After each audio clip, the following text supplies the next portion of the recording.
Yep, we're good. All right. Good morning, everyone. This is a little loud, isn't it? I don't think I need to be that loud. It's a little bit too loud for me. Hang on, let me turn that down a little bit. Okay. Good morning to all of my live streamers, my love streamers. Okay. Better? Yeah, that's a little better. Okay. So, we're going to start right on time. So, let's everybody put everything on your lap. Or take it off your lap and put it on the chair next to you. And we'll just open up today's session. It's going to be a good day. I like this chapter. It's going to be a good chapter. Okay, so let's take a deep breath in. And when we exhale out, allow yourself to just go, ah. One more time. Deep breath in and exhale. Ah. Once again, you're here. You made it. Let all the activity and any type of chaos in the morning just be set aside now. You're here. You're safe. You're on time. And this day is the perfect day for us to address what we need to address today in class. There is an openness. There is a receptivity on my part, on your part. And we allow ourselves to move in today's lesson feeling and knowing that something really good is going to come from this experience today. That something is going to change the way we look at our lives. Something's going to change the way we proceed with our lives. And in doing this today, we're going to create a life that is filled with more love and more joy and more peace and more abundance and more balance and order. There will be a sense of serenity that moves through you today and this afternoon that just feels new and exciting. And so we allow ourselves to just surrender into that, to release ourselves into that energy, knowing that it's taking us on a beautiful journey, and this flow continues to move in, around, and through each and every one of us. For this morning, this beautiful, beautiful morning, for all of you and for all of you joining us on the love stream, we give great thanks. We let it be so, and together we say, and so it is. Amen. Grab a partner and take your journal with you. So just grab a partner and take your journal with you. At some point, we're going to go back to the journal.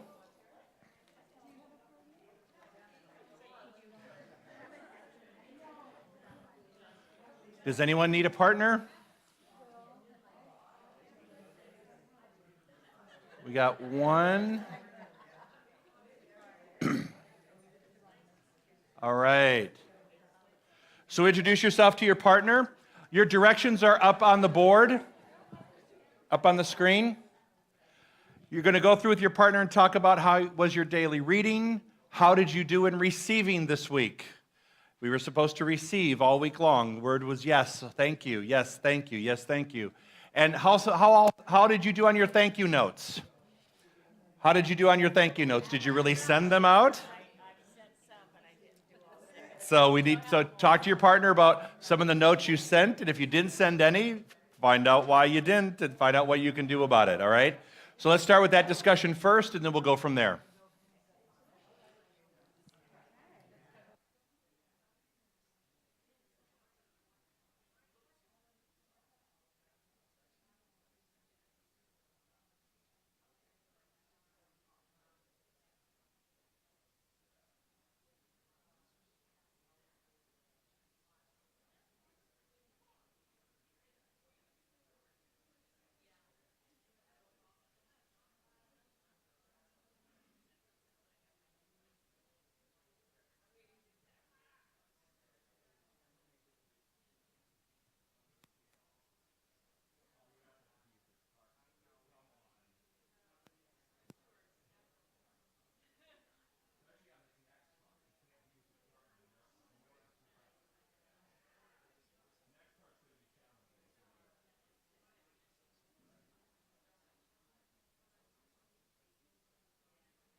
Okay, let's take another minute to wrap up.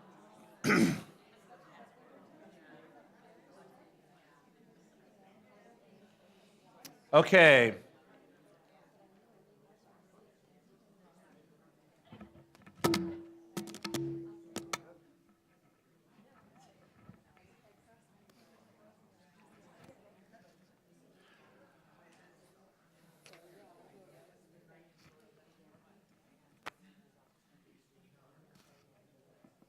Okay. So, close your eyes for just a moment. Just listen to the words I'm reading. The spiritual journey is all about learning to trust. Throughout our lives, we'll experience the disappointments of being human. Loved ones die, jobs end, people get divorced. Every outlet for good eventually runs dry, and when it does, we mourn the loss and wonder, where will our good come from now? In time, we learn that love doesn't come from other people, it comes through them. After numerous job changes, we eventually learn that an employer is not the source of our prosperity. Through our individual human experiences, we find the divine. We learn that even though life circumstances may change, the only lasting thing and only lasting truth is that God is always there. The universe never fails us. God did not abandon its creation. It is an infinite, eternal supplier of all that is good. When one outlet for good closes, you may rest assured that another one will open quickly. Learning to trust the universe is our greatest challenge as spiritual beings. Letting go of the ego's need to strategize and manipulate our good is an everyday task. But the one who succeeds is the one who finds the most peace. The one who can trust the universe and say, I don't know how my good will come or from what channel it may flow, but I know it must come. Take a deep breath in. I'm going to ask you two questions. I want you to share with your partner briefly, and then we're going to go into group and the rest of this. What blocks my ability to trust? And how can a person grow to trust? Those are your two discussion points, where I'm going to give you like 2 minutes each, so about 4 or 5 minutes, and we'll come back into our big group. So, what blocks your ability to trust? And how can a person grow to trust? Grow in trust. Ready? Begin. And my live streamers, stick with me. We're going to do group the rest of the morning.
Okay.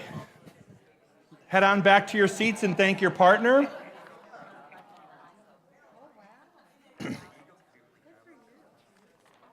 Head on back to your seats, everyone.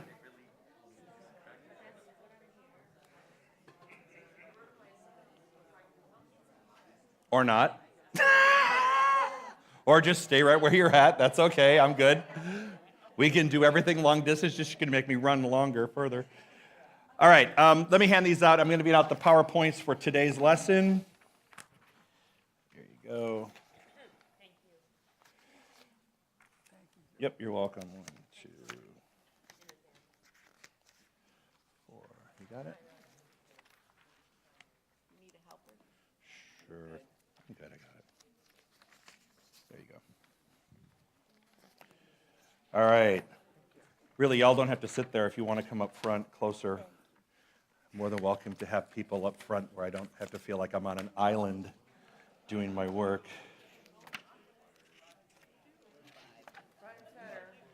5. Here we go. 1, 2, 3. There you go. All right. So, what blocks your ability to trust? Go ahead, call it out. Fear. It's all based on fear. What kind of fear? Fear of financial. Okay, so there's a fear of financial disaster. Fear of not getting, what? Past experiences, past precedent, okay. Loss of control, expectations, failure, okay. Okay, not noticing the way that abundance is showing up. So that's a big one. Thank you, Eric, because that's actually one of the key phrases here. What if you trust goodness in everybody and don't have any good stuff? What's that? What if you trust everyone? If you trust everyone, You're a problem. and then you don't have to worry about it, right? Okay. Ego stands in the way. Ego stands in the way. It sounds like you guys have a lot of reasons for not trusting, right? Really, I mean, when you think about it, it's one of the. That's why the second one is, how does a person grow trust? There's all these reasons why we don't trust, and now what are you doing to change that? What are you doing to shift that? How do you shift that?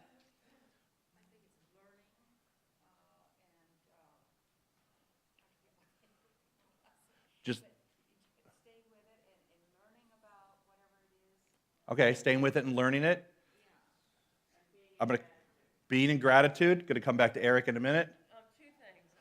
Wait, let me grab this for you, because I'll talk loud. Two things. Well, the past is what holds me back. So don't look back. I'm not going that way. Be open to be vulnerable. One of the things my psychiatrist says, which I absolutely love, is how do you get along with other people? And it kind of ties into take care of yourself. If I'm taking care of myself with self-love, I'm not so worried about trusting others because I can fill that void myself. Okay. That's it. anything else?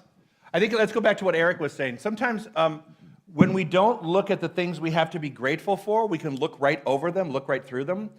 It's really easy to, if we spend some time looking at the things that have worked, looking at your life today. Now, I'm not saying your life is perfect. My life isn't perfect either. But when I look back in retrospect, I go, you know what? Everything I ever worried about actually worked out. You know? I mean, I'm still here. You're still here. I don't know how old you are, but however old you are, you've been working it out and you're still here. The sun rose over Indio this morning, right? The sun came up over Indio and it's going to come back around the mountains tomorrow. So it's going to come up every day. You're still here. So I bet there were times when you felt like the sky was going to fall, that there were deadlines that you were coming up on, and there was a panic, there was a this, there was a that. But if you look at it in its aggregate, you made it through all this. So maybe we can look to trust the universe by actually being grateful for all the things that brought you to this day. If you want to build trust, look at the universe and see how it has worked for you in just thousands and thousands of ways over the course of your life. And when you thought things couldn't get any worse, right? Somehow they turned around and they ended up being okay. You know, I Mom, I'm reminded when you were taking care of Dad that how difficult it was to work with somebody who has Alzheimer's and that disease, and how there would be this extremely frustrating, and it's like, oh my gosh, this is just really difficult, and almost like, is this ever going to end kind of thing, because it just goes on and on and on and on and on and gets worse and worse. And yet that does happen. It does happen.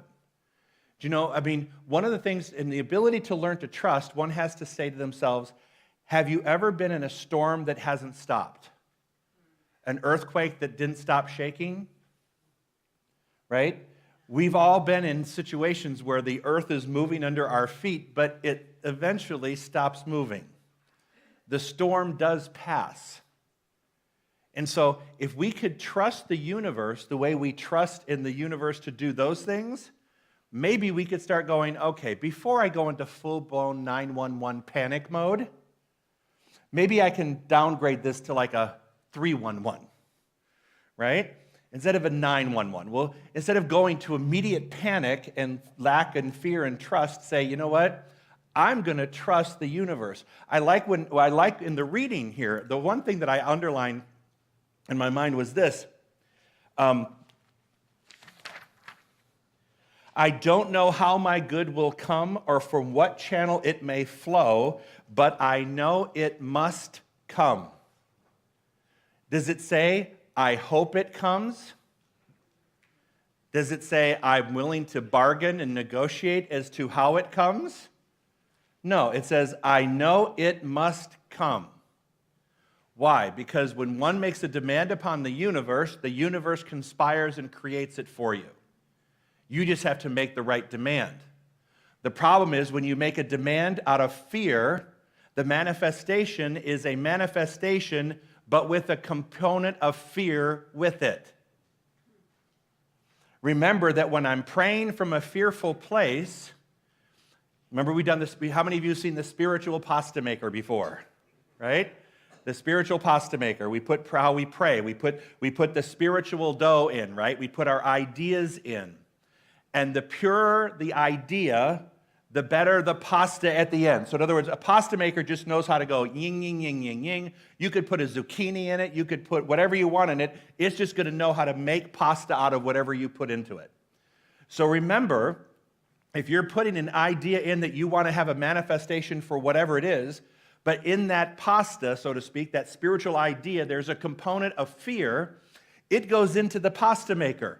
The universe can't reject any part of your thought process. So when the fear goes in along with your request, so to speak, it starts cranking it out, so your demonstration will be something that you wanted with fear in it.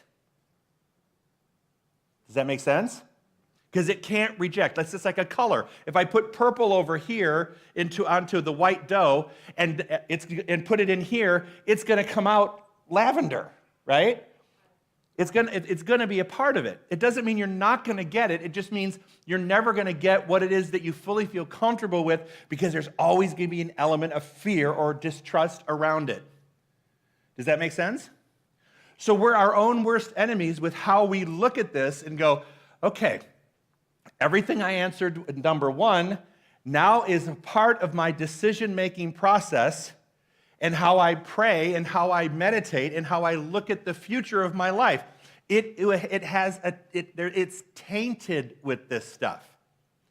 But if one says to the universe and says, you know what? You've worked out for me up till now. I know that universe, you have the answer. I may not know the channel, but I know my good must come. Yin, yin, yin, yin, yin.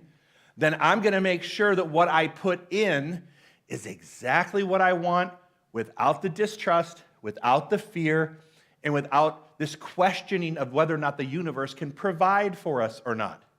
Again, look at your life, and Tara said not to look behind, but sometimes we have to look behind and go, yeah, you know what? It did work. Yeah, this was a mess. It's not a mess anymore. Yeah, I went through this financial challenge. Yes, I went through this bankruptcy, or I lost this house, or I lost this husband, or I lost this, or I lost that. And we all have those behind us.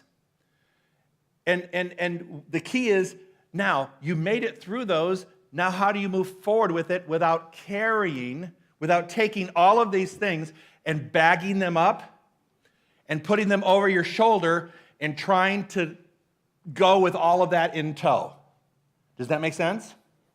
Yes. I'm going to plagiarize right from you. You said this at least a couple of times in my service, and I've followed this, but fear and faith both confront the inevitability of now. Fear is going to be bondage, and then we've got the freedom with faith, and it's taking that faith and moving it forward. You know, the universe is, everything's subject to change. Buckle up and enjoy the ride. Yeah, exactly. Everything is either going to be fear-filled or faith-filled, or a partial or portion of it.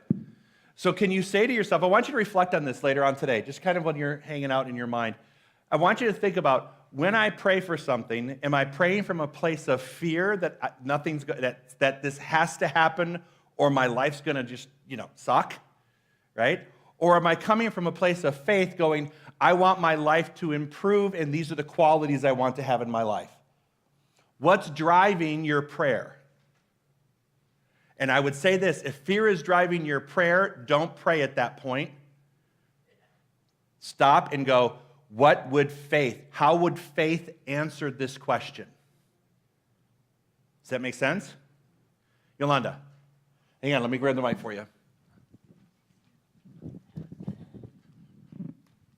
Thank you. Speaking to qualities, one of the things, and I totally understand the fear and faith thing, and I could go on a long story, but I won't.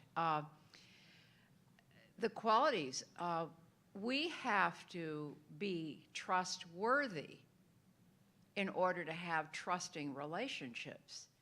And so we have to look, we have to be and give what we want to receive. And a lot of times people are kind of skanky and, they don't do what they should in relationships, and then they want somebody else to be, an angel and a saint. And so we have to be what it is that we're trying to draw into our lives. Exactly. We have to manifest it. Exactly. So if you want to have trusting relationships, you better be trustworthy yourself. You better be coming from, they should be able to trust you in what you're doing. Does that make sense? So how about if what we look at in terms of how do we grow trust, how about if we just took a kind of a retrospective look and say, okay, you've worked out up till now. I'm not going to question whether you're going to work out from this point forward. I'm just going to trust it. And so when the fear pops up, and it will, you're going to have to talk it off the ledge. Actually, you're going to have to kick it off the ledge. And the way to do that is to prove to yourself that it's worked up till now, and it will work again. And it is always working again. It's not a question of if it will come, it will come. It must. All right? Next one. Go to the next meditation, please. The next one is called This Too Shall Pass. Whether they are financial or not, the problems you face in life are like clouds passing over the sky. They are temporary experiences not designed to last. Ultimately, you can trust God to care for you and prosper your life. Any experience that seems to contradict this is a fact today that can easily change tomorrow. Stop there. Unpack that sentence.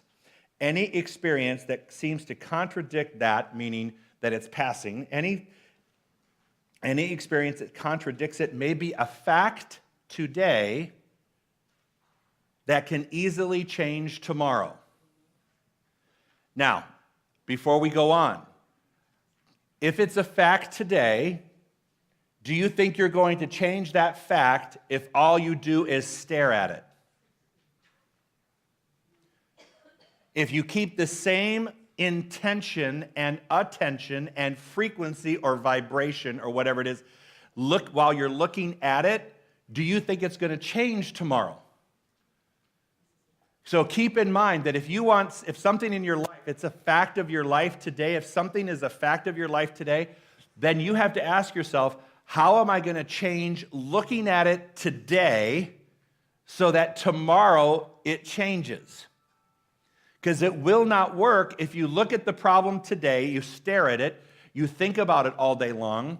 It woke you up in the middle of the night last night. It kept you up today. Your intestines are bunched up about it. You got a headache. You're sweating profusely because all this stuff is crashing down on you. If that's indeed a fact of your reality today, how can that change tomorrow if this is what you're basking in? One has to distance themselves and go, okay, put this on the shelf. Put your emotions on the shelf, Joe. Distance yourself from this as it is in a fact and know that it is subject to change, and now let's get onto the task of changing it. So he goes on to say this. Remind yourself daily that the ultimate source of your good is God. Your prosperity does not come from outside of you. It is not conditional. It is not dependent upon any person, company, or event. Financial problems do not have to be permanent. A financial problem is the same as a recurring pain recurring in your body.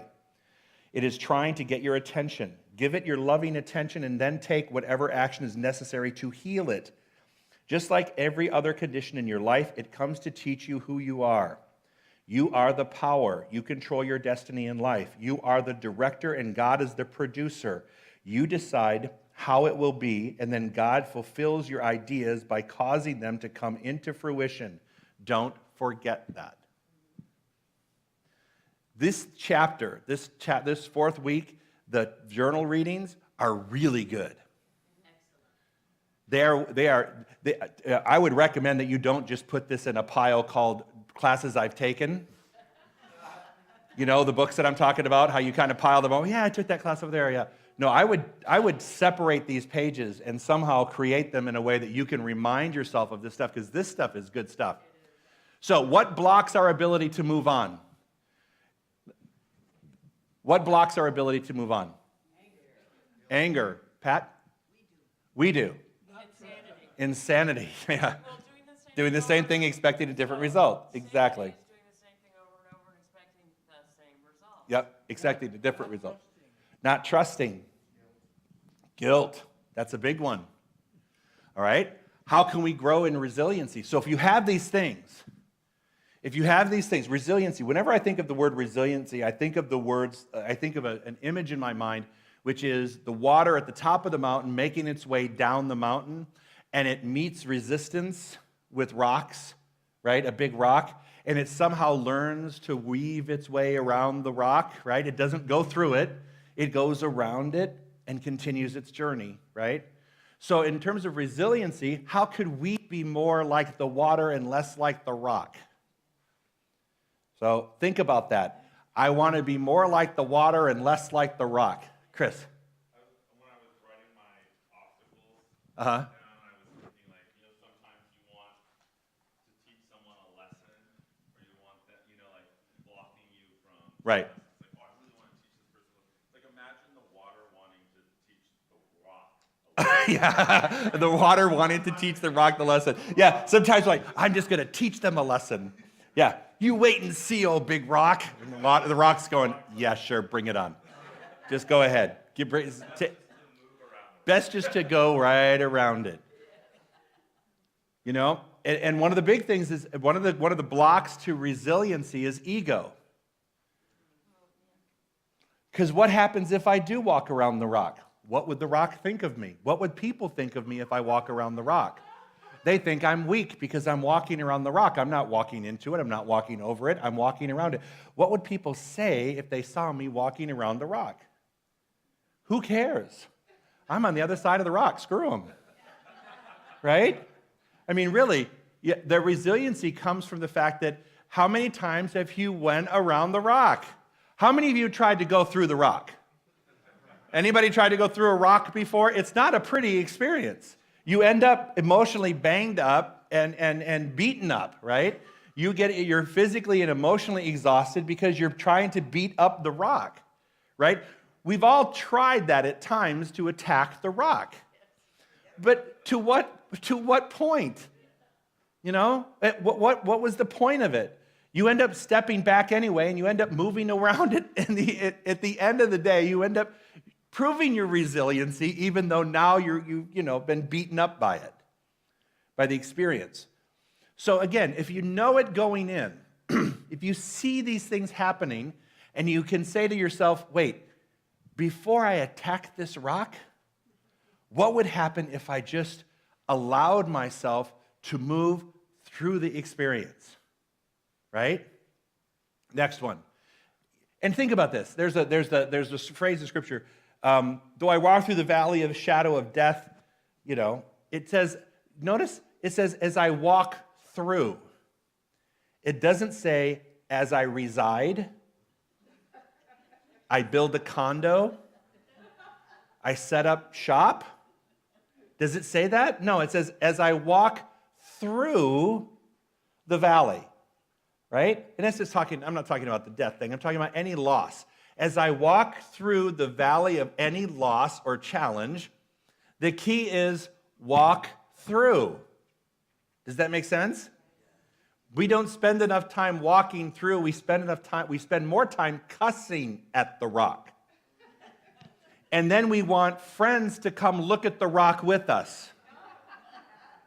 Damn that rock. I know, can you believe it? That rock is such a prick, right? And you all sit around the room and talk about how awful that rock is. And is that in any way, shape, or form moving you around your obstacle? No, you just get consensus on how the rock is the rock. Does this make sense? Yeah, Ronald, hang on. Bring it to you. Yeah, the rock is kind of like, have you ever gone river rafting and you see people, the guide will say, well, you go with the flow. Yeah. You're going to go with the flow or you're going to die. And then life is kind of that way. If you watch people that don't go with the flow in the river raft, boy, they really end up in a jackpot. Yeah. I mean, they just flip out of the boat. Yeah. Oh, yeah, that was me. I don't know if you remember this, Mom, but when we went down the Colorado River, I was a kid, and we were going down, we got to the rapids part, and I was on the front, and I just got flipped right off the boat. Right off the boat. And I'm like, while we're in the middle of the rapids, and I had a rope attached to me, and so I'm being drugged through this.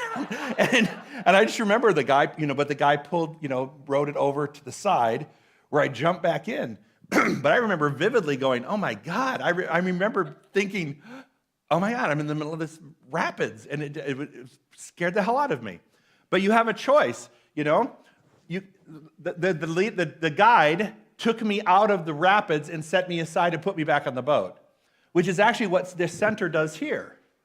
We're actually kind of like the guide in the boat, the guy that's steering the boat for you guys.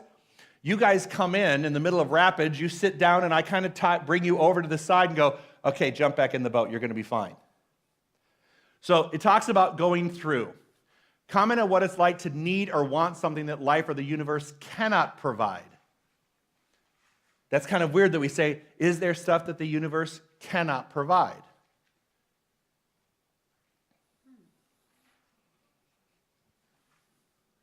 Yes, well, no. I think when you're talking about the rock, I think we're the rock in every situation if we're a victim. So if we're still in a victim and if it's there or them or that is the problem, we're probably... So, perfect. The universe cannot provide a rescue to a victim who wants to stay a victim. Financial, emotional, physical, whatever.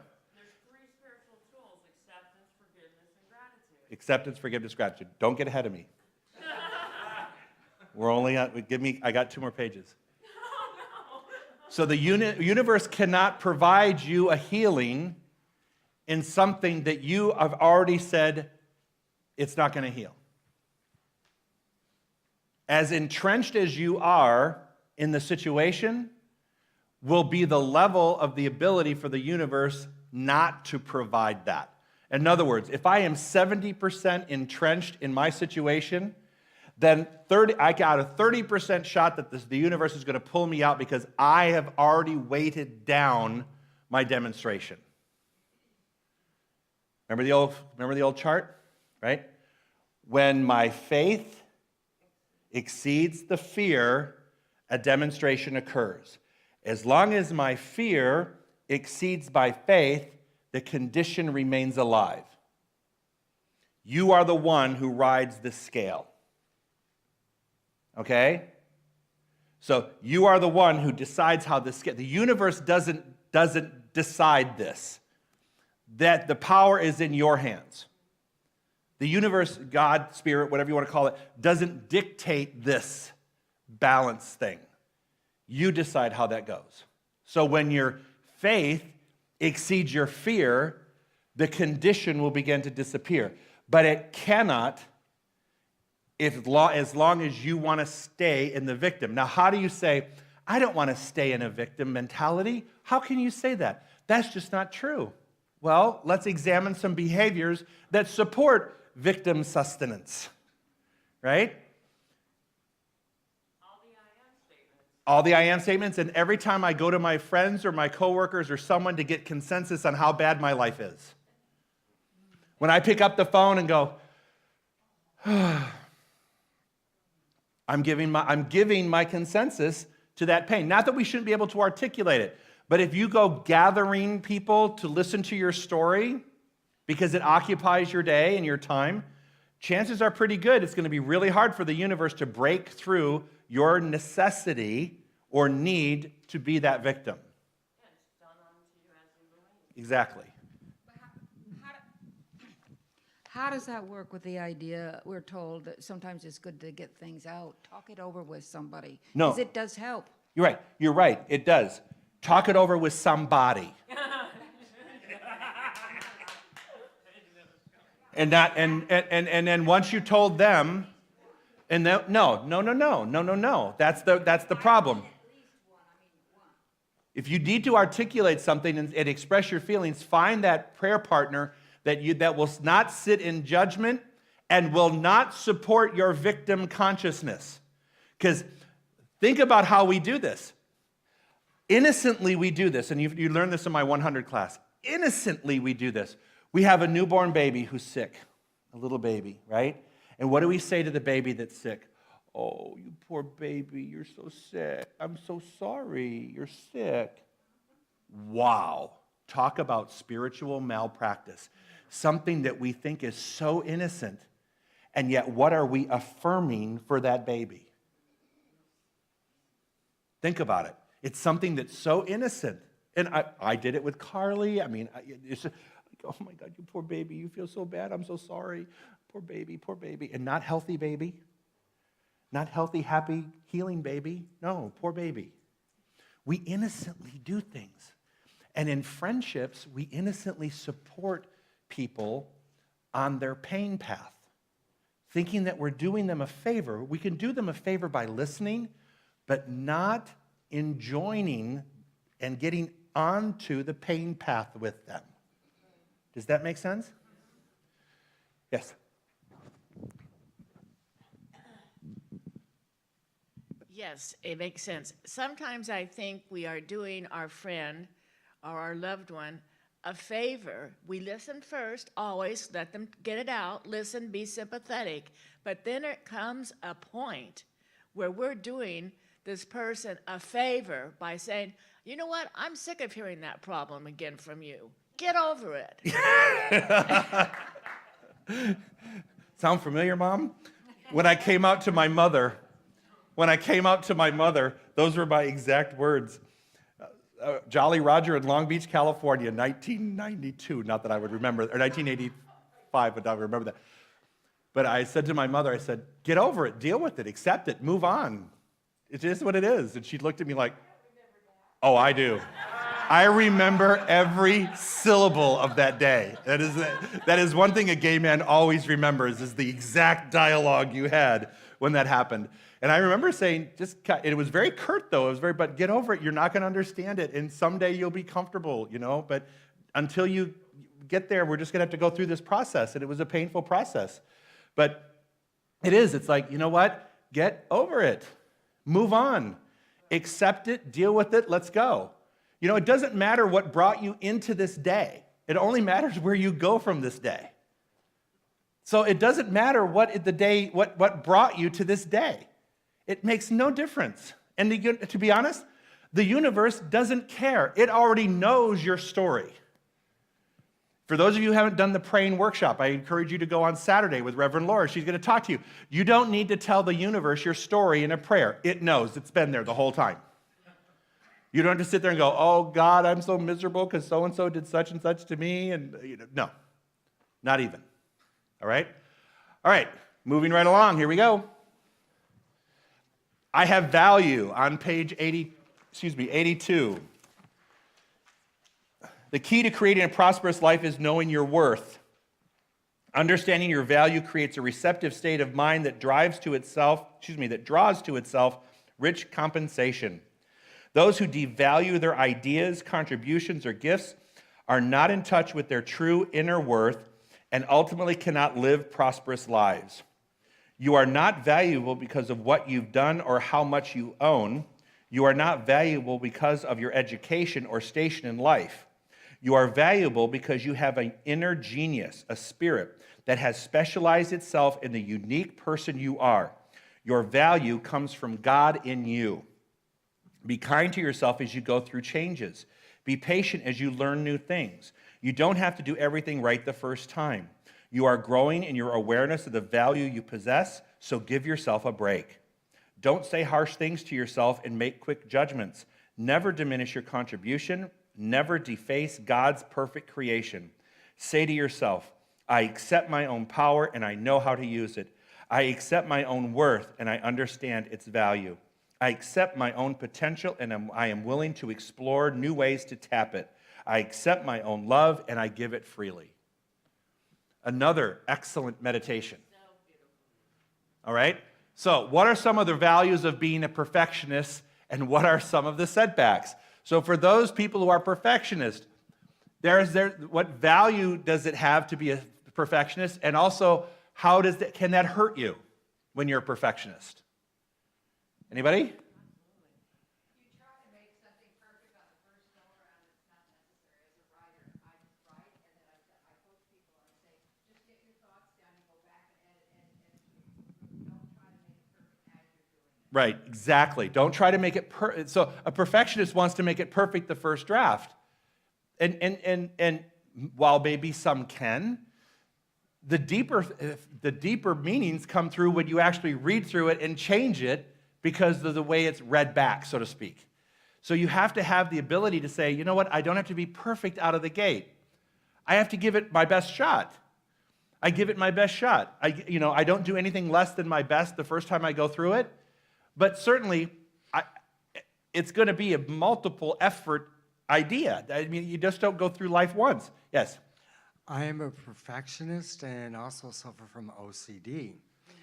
So on top of that, when things don't go the way I've planned it, it creates a block and sets me into fear mode because I'm overwhelmed with the situation. So a perfectionist can make up. My husband's a perfectionist and OCD. I know exactly what you do. Makes for lovely Wednesday nights at our home. What's that? Obsessive compulsive disorder. Trey likes to clean. Constantly cleans. I'm sitting there watching a show and he's got a Q-tip going through the grout. Right? That's just who he is. And so I've had to deal with the fact that makes him happy. Right? That keeps him happy and calm, then I'll just sit on my couch and you can clean all the grout you want. But it is a block. It's a block to being able to relax because you always think that I have to have the perfect scenario. I have to have, the setting has to be perfect. Everything has to be picture perfect. And it can be, but maybe if we were to back off that a little bit, we would take some pressure off of ourselves to always be driven to that point in even the most minute little ways. The kitchen table, when the way it's set, it doesn't have to be perfect. As long as there's a fork and knife, I'm happy, right? I don't have to have the design around it. But for someone that wants that, that's good. But don't get so wound up about it that if it doesn't work, you're looking for a Xanax, right? Right? So it can be a stumbling block. I want to vote for choosing the places where perfection is important. So when I get on a plane, I would like a pilot who wants things to be perfect. Yeah, and OCD. Right? Oh, yeah, no, that's why they don't let pilots treat OCD. No, you can be diagnosed with OCD, and they will not do it because the drugs that treat OCD kind of make you less OCD, and they actually want you to be OCD so that you're like, on top of your game.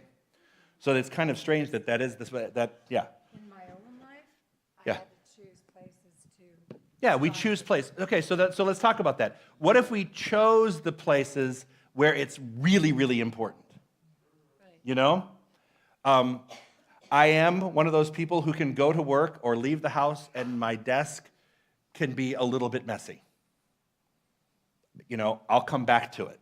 I'll get back to it at 11 o'clock this morning. I don't have to clean my desk and put it all away to only pull it back out at 11 o'clock and start all over again. There are people, like I'll use my husband as an example, it has to be perfect all the time. And sometimes it's like, come on, we're late. It's like, no, I got to clean my desk. I'm like, no, you don't, right? So we're late because that's like, no, there's a time and a place. Let's just can we negotiate that a little bit and lighten up a little bit in some areas so we're not pressured like that? Sure. Peace of mind is available in each and every moment if and when we choose it. Joe, you did something, when the student's ready, you taught me through the meditation. I have debilitating OCD, by the way. There's a spiritual solution for everything.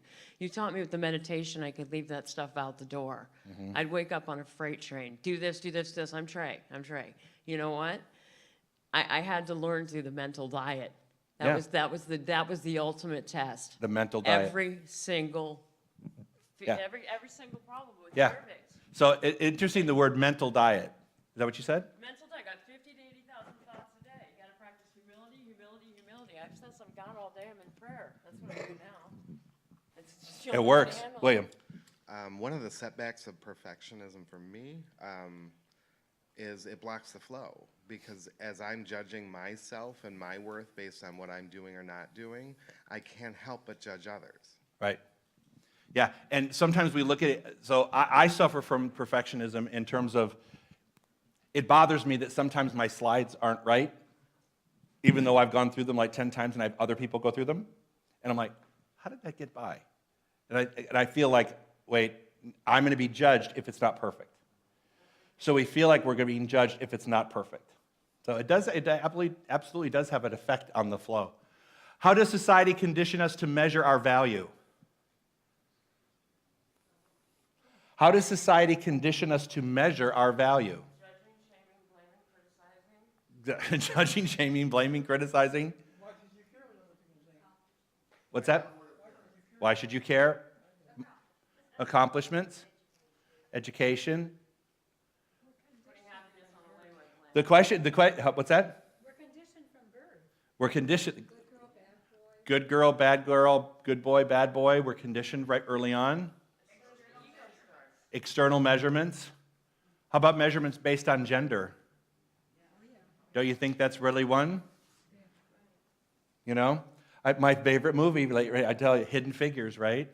I love one of the lines when she just says, we're not here because we wear skirts, we're here because we wear glasses. Because she's a computer, she does calculations. I love that line. It's like, it's not because I wear a skirt, it's because I'm smart. And it was sort of like, it was the push on the paradigm. I mean, I was just going to say, I think maybe this is Southern California, but your car. yeah. You're judged on your car. Your stuff. Because I'm driving an old car, and sometimes I just smile to myself because I know people are making judgments about me based on that car that I'm driving. And I heard someone last night come into the store and say, they were talking about somebody, and they said, well, I just don't like her attitude. She's so arrogant, and she drives a Honda.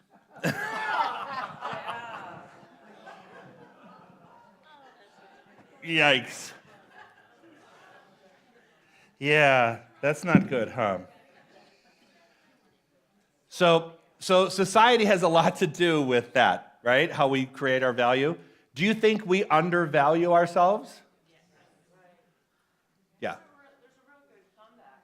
What's that? Don't worry about what I'm doing. Worry about why you're worried about what I'm doing. Don't worry about what I'm doing. Worry about why you're worried about what I'm doing. I like that. Don't worry about what I'm doing. You worry about why you're worried about what I'm doing. I like that. That works for me. Yeah. So how can we shift that a little bit?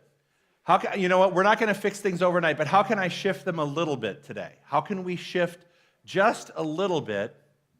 All right? How about if you look at the bottom of that meditation that's on page 50 or 82? on the bottom of page 82 in the journal. Excuse me. Let's say this together. I accept my own power, and I know how to use it. I accept my own worth, and I understand its value. I accept my own potential, and I'm willing to explore new ways to tap it. I accept my own love, and I give it freely. What if that were to be our mantra this week?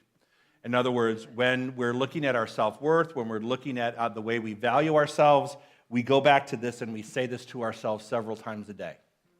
Why don't you plug it into your phone, send it as a reminder message so it pops up every 30 minutes or every 2 hours or something like that, just so that it reminds you that you have value, you are valuable, and you have this power, and you get to create this. It's yours to be done. I was just going to say that, Yeah.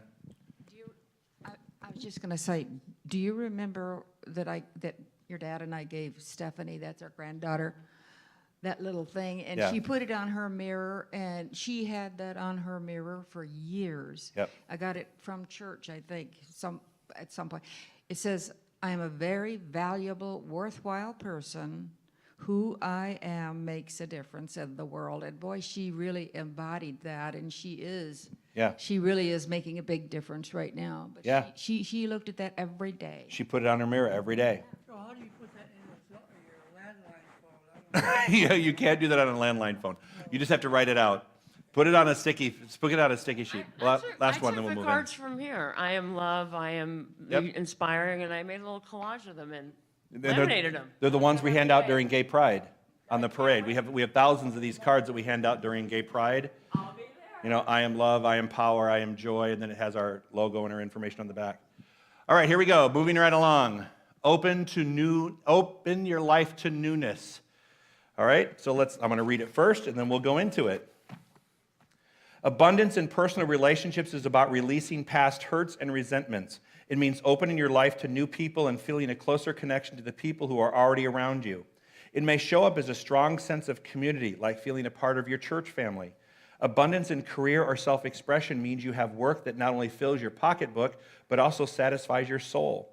There's nothing more rewarding than coming home at night knowing that what you did with your time made something better in the world.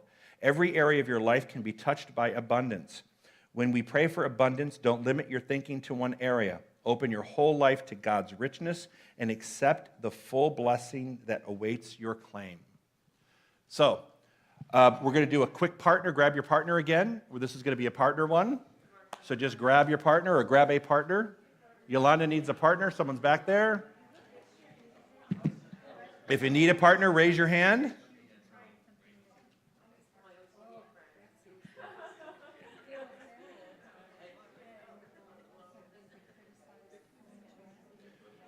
Okay, and your questions are up on the board. What prevents me from trying something new? Identify a block that you would be willing to share with the group. All right, so go ahead and do that. Go for it.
Okay, let's take one more minute.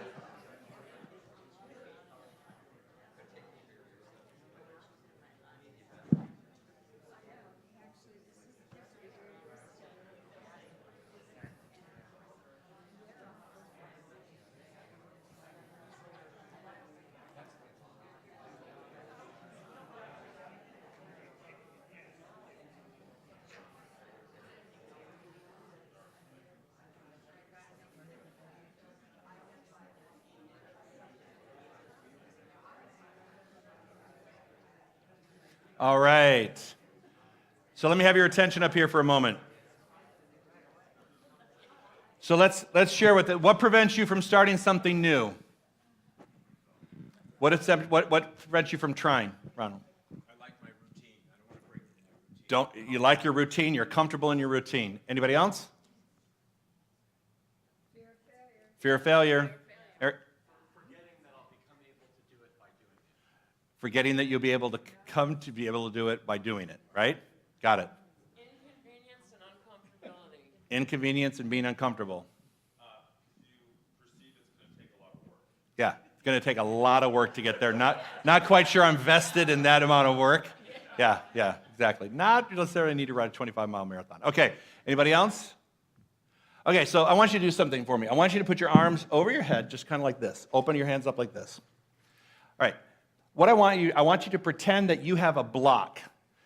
If you could identify a block that you want to get rid of, I want you to set it up into the cup that you create in the top, right over your head. All right? So just set it up there. Just kind of mentally put it in there, the block that you have. Now, imagine I have a giant vacuum cleaner, a cosmic vacuum cleaner, and I suck up every one of the things that's in your block. Right? In your hands right now. So the giant cosmic vacuum cleaner has sucked up what you have in your hands. Now put your hands down.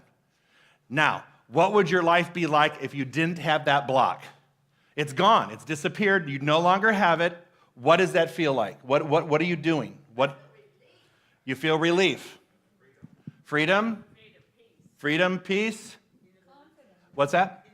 Independence. Confident? Light and floating. Anybody else? The mantra, every day and every way, my life gets better. Every day and every way, my life gets better and better. It would feel like that's true. If you had that in your hand, you'd off it went to the cosmic vacuum cleaner. Now here's a question for you. What holds that in what keeps you from doing exactly what we just did? I had a giant dustbuster, but my cosmic dustbuster is available to you right now. So what would happen if you gave that up today? What would happen if you gave up that block today, and as you left the room today, you said, that no longer is blocking me, I give it up. And now when you give something up, there's going to be some fallout. There's going to be some fallout. There could be, if you're giving up a relationship, there could be some fallout. If you're giving up a connection with the situation, there could be some fallout. If you're giving up a business or giving up whatever that is, whatever it is that you're giving up so that you can experience that freedom and that peace, there may be some fallout. Question is, are you willing to go through the fallout to experience that peace, or would you rather have the discomfort and hang on to it? Which one weighs out which one, right? Hang on to her. Which one is going to outweigh the other one? Because like Christopher said, it's going to be a lot of work. There could be a lot of work attached to whatever it takes. But the reality is, you already know what it was. It's interesting, when I said that, I knew, I could tell in your mind, no one was struggling going, I have no idea what to put in here.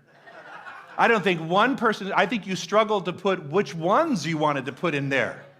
That there were multiple things you wanted to put in there. But if you think about it, if you could identify it, then why can't you release it? And what's it going to take? How much more pain do you want to endure before you release it?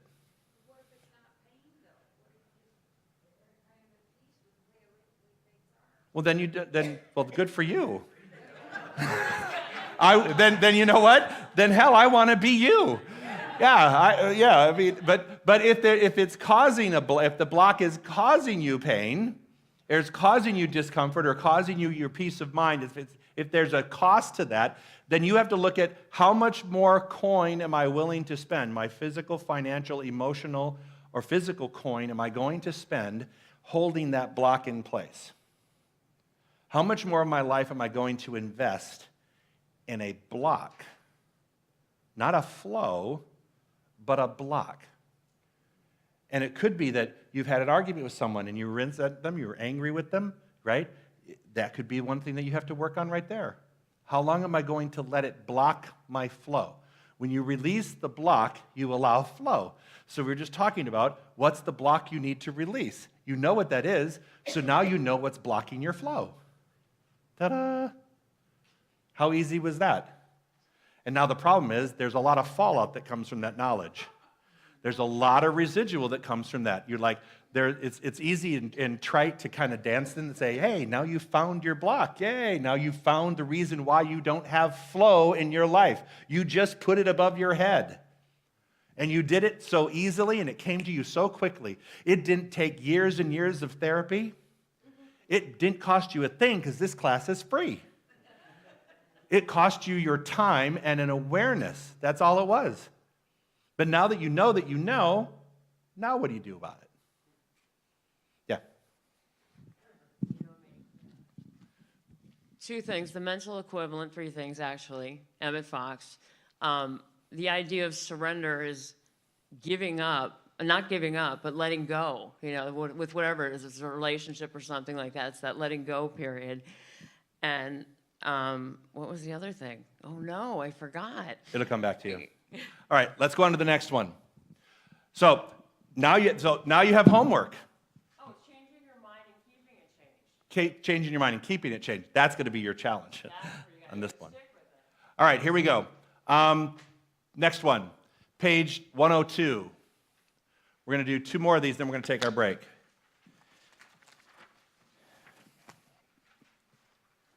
Every day is a fresh new beginning. Every day your world is made new by the thoughts you choose to think. Your only tie to the past is the memory you hold in mind. Keep the memory of the good experiences and treasure them. Learn from the past experiences and then release their memories back into the past where they belong. Spend this day living in the now. Be fully present to the golden opportunities that come your way. Remember, good is always trying to make its way into your life, but you have to be willing to see those opportunities as they arise. It is the nature of life to progress and move forward. It is your nature to grow in prosperity and wisdom. New ideas and new opportunities are the currency of that growth. Keep a watchful eye and a listening ear for them. Expect every new person you meet to prosper your life in some way. Look for the gift they have to give you. The people that enter your world are not there by mistake. They have something good to offer you, and you have something good to offer them. Expect every transaction you enter into expect every transaction you enter into prosper your life. Look for new ways to expand your influence in the world. The world is in need of what you've got. If this were not true, you wouldn't be alive. You have something valuable to contribute. That's why the intelligence that created the universe placed you here at this time in history. You possess a unique and valuable gift. Stay present and alert. Don't let the negativity in the world lull you to sleep with its monotony and mediocrity. You were made for greatness. So questions. How do you start your day? Do you just get up? Is there a drill? Start the coffee? Pee first, start the coffee. Dial an idea. So we got three real good ones up front. Dial an idea, gratefulness, and affirmations. Exercise, get up and start moving the body. Meditation, prayer. How many people just get up and get the day started? No, the worst is when I am still in bed and I look at my phone. Emails and news. That's the practice I'm trying to break. Yeah. But I'll be honest, I often start my day and go right to this, and I'm like, and then that creates the stress of the news cycle, who's already emailed me that they want things. Right. So I'd rather start my day with more. So now there's choices to be made. What do you typically expect each day to bring? Joy? How about, but answer honestly. Honestly. You don't answer what you think I want to hear. Yeah, you guys are answering the answers that you think I want to hear. I don't think everybody wakes up and goes, oh, my day's going to be filled with joy. At least not in this room and not in normal society. People are like, oh, shit, I just got to make it through. Sorry, I just got to make it through this day. I just got to make it through this day. I have to make it through this day. Yes, Shirley. The dedication to myself, which is in the lobby. Okay, oh yeah, the dedication to yourself that's in the lobby. That's good. Good. But what do we expect of the day? Some people are like, challenge, lessons, Ronald. Okay, there's not an expectation. Which, is that a good thing or a bad thing? We got to talk about that, because maybe we should be expecting good things to happen so they can happen. An intention. But some people, like, there are sometimes I wake up and I go, okay, God, give me the energy to get through this day. And I don't ask for more, and of course, I don't get more. Because I don't ask for it, I'm not getting it. I get exactly what I'm for. I stroll in the house about 9:30 tonight, and I go, thank you for getting me through this day. But it wasn't anything about this day that was going to be except just get me through it. So sometimes we wake up with an intention to just do certain things, or we see a day full of challenges, a day full of whatever our reality is at the moment. I have to go to work, I got to get this done, I got to get that done. So trying to set the intention for a day might be a good idea. How do you usually tell yourself about life as you set out in the world? How do you, Eric?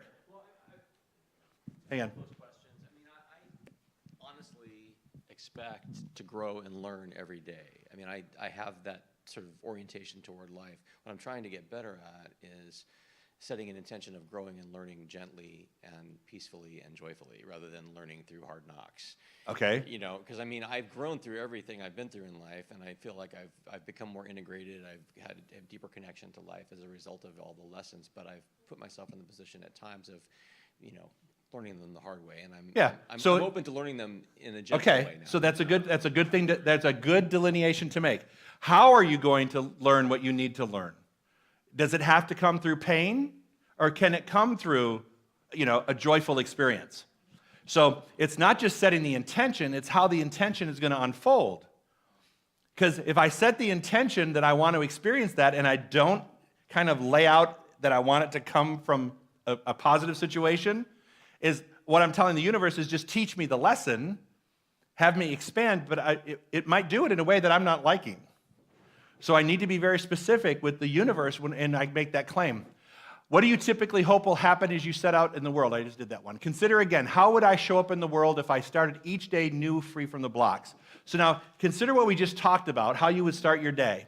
So now I want you to consider how you're going to start today. If we have a restart right now, if you had the block that you put up over your head and then got sucked into the cosmic vacuum, how would you start your day out if you didn't have that now?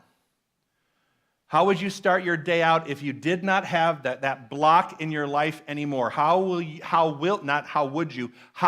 you be starting your day tomorrow if you decide to let what got sucked into the cosmic universe stay there? Maggie. I'll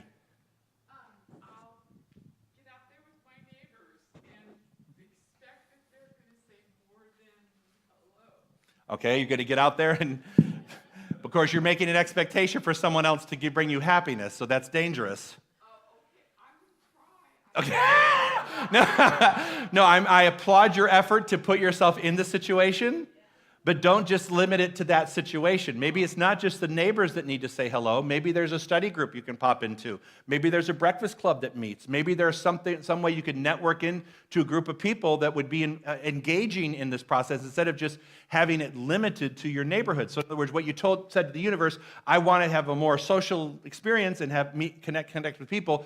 I want that, but it only has to come from my driveway. So this is what I'm saying. I'm saying keep it wide open. All right? All right, we're going to make, any other ideas? How are you going to start that out without the block? Yes? The morning pages practice, which I love after I do my daily word thing. The morning pages is really important just to kind of get rid of stuff and to bring in good stuff. Okay, the morning pages. That's just free expression, right? That you're talking about? Okay. Yeah. Yeah, it's a spiritual practice. I get up every morning and go to a 5:30 a.m. meeting, not because I'm going to drink, but because I get together with people who are getting high on God. Good. You know, synchronicity is an ever-present reality for those that have eyes to see it.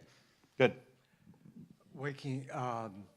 Feeling joyous and free, having the freedom to have the day go good and positive and positive and not be in fear. Right. It's setting for yourself the qualities of a day that you want to have manifest. All right? And notice I didn't say the life you want. How about we start with the day you want? Hang on one second. Okay. Take note of that. Life is built on a series of days. Right? It's, in the moments in a day. Many of people have these target life things they want, but they're missing the day.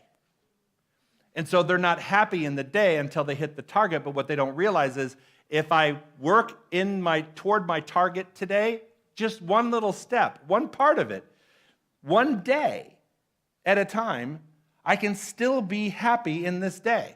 I may not be where I want to be in this situation, but I can't forget that I have this day. You know, that's why the Lord's praying, give us this day our daily bread, right? Give us this day. Give me this day what I'd like. Not what I need, what I want. Well, every morning when I get up, I go to an exercise class. And the people are so wonderful. They're all upbeat, and the classes are wonderful. I either go to yoga or Pilates or aerobics. And even before I come here, even though it's an hour class, I go for a half hour, 8 to 8:30, and then I come here. Because I don't like to miss it. Because yesterday I was so tired, and I was going to just, skip the class, skip my Pilates, and just stay in bed. And after a few minutes, I thought, I can't do that because my day is going to be very depressing.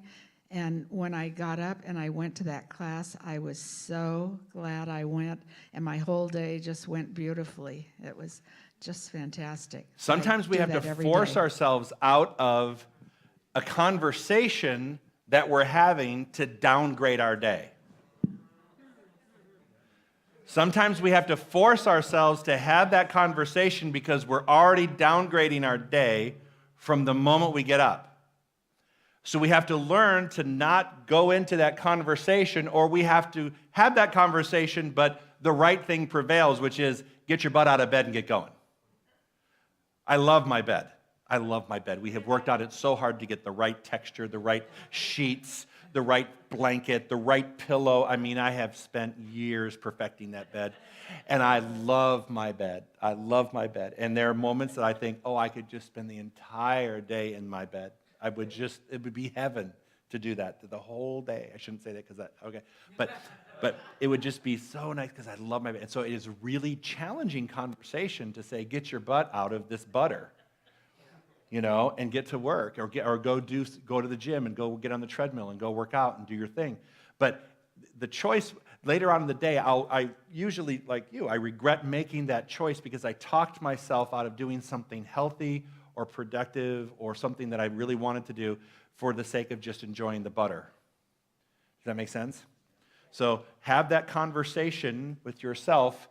As you're having the conversation to not go, have the conversation to go. It's very easy to say, I don't want to leave the house, I don't want to do this or that, but then you can't complain if you're lonely and you have nothing to do because you chose to stay in the house. Eric. Your talk just reminded me of this morning. I run in the morning, not every morning, but most mornings. And I was running this morning, and there's one voice in my head that says, that I am talking myself out of, that says, I'm tired of running, and I think about you saying, if you tell yourself you're tired of your job or you're this, you can depend on the universe to get rid of it for you, right? So I've trained myself to say I'm grateful to be able to run, but today I was running and I thought, I viewed the running as the effort of the running as a display of gratitude for the gift of life and for the ability to run, and it changed my whole attitude about it, that like the work of it, the effort of it, I viewed as showing gratitude. Right. And then it just energized me, and the Yeah. run was peaceful and felt great. Yeah, and you were able to do it easily. Yeah. So changing the perspective a little bit. What do you think? You guys ready for a break? I'm ready for a break. All right, so let's take 15 minutes. We'll resume at 10:35, and we'll continue on our quest to do even more good work.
Okay, everybody, let's come on back in.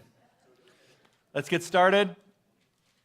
Come on, everybody. Steve, is everybody in there? Shepherd them all back in.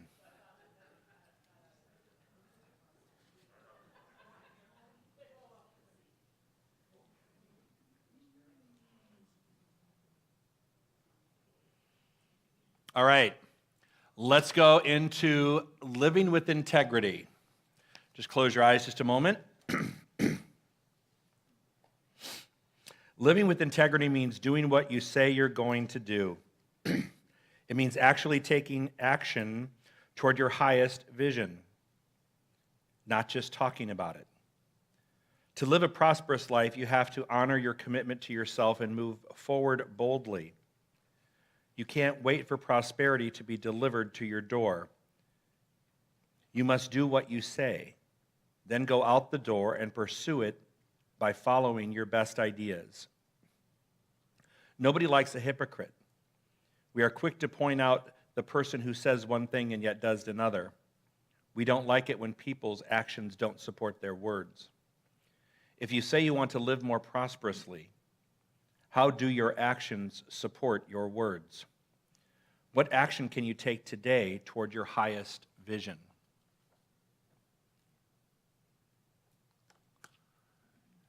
So living with integrity. We're going to do this in a bigger group. What would make healthy boundaries? In living with integrity, what would make healthy boundaries? How do you create healthy boundaries?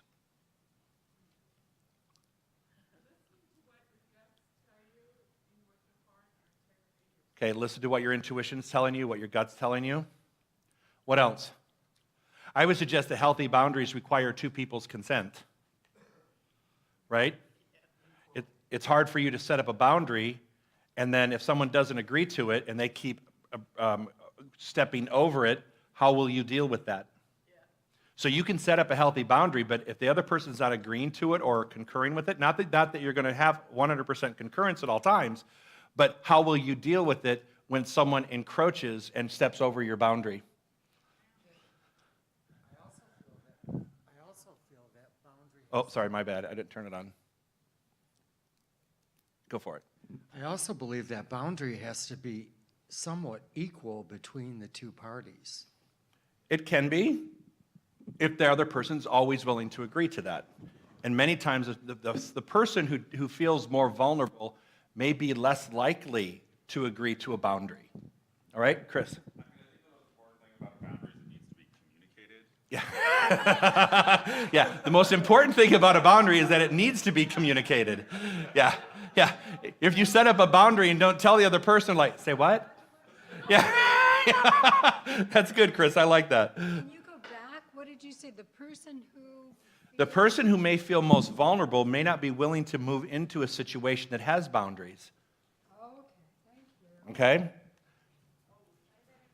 A person who feels more vulnerable may not be willing to move into a place with boundaries. We always think that we're the vulnerable ones setting up the boundary. Actually, when we set up boundaries, we actually are taking control of a situation that we need to make sure we harvest, set up boundaries. So if we don't do that, right, then we feel like we're being taken advantage. So we're moving out of the victim place into I'm an advocate for myself, creating healthy boundaries. And then the other person may feel vulnerable and they may go, well, why do you have to do that? And then they become the vulnerable one. Healthy boundaries allows you to take back your own power. And not power over someone. It's not being power over someone. It's taking back your own power. And standing in your own truth. Brainstorm about what gets in the way of having healthy boundaries. What stands in the way of healthy boundaries? Guilt. Lack of courage. Wanting to be liked. Lack of communication. So we know what stands in the way, right? And my guess is every one of us could identify how we have played a part in not allowing something to happen because of those emotions, right? How we participated in that situation. Finally, explore the answer to the question, how am I out of sync with my own integrity and what can I do about it? How am I out of sync with my own integrity and what am I willing to do about it? That's not something we can really share as a group, but I want you to think about in areas of your life. Let's go to health. Where am I out of sync and what am I going to do about it? Your relationship, where am I out of sync and what am I going to do about it? Your prosperity, your abundance, your job, if I'm out of sync, what am I going to do about it? My relationships, if I'm out of sync, what am I going to do with it? My spiritual journey, if I'm out of sync, what am I going to do about it? If we recognize it and we admit it and we write it down, see, the key is to write it down. The key is to write it down where you're out of sync.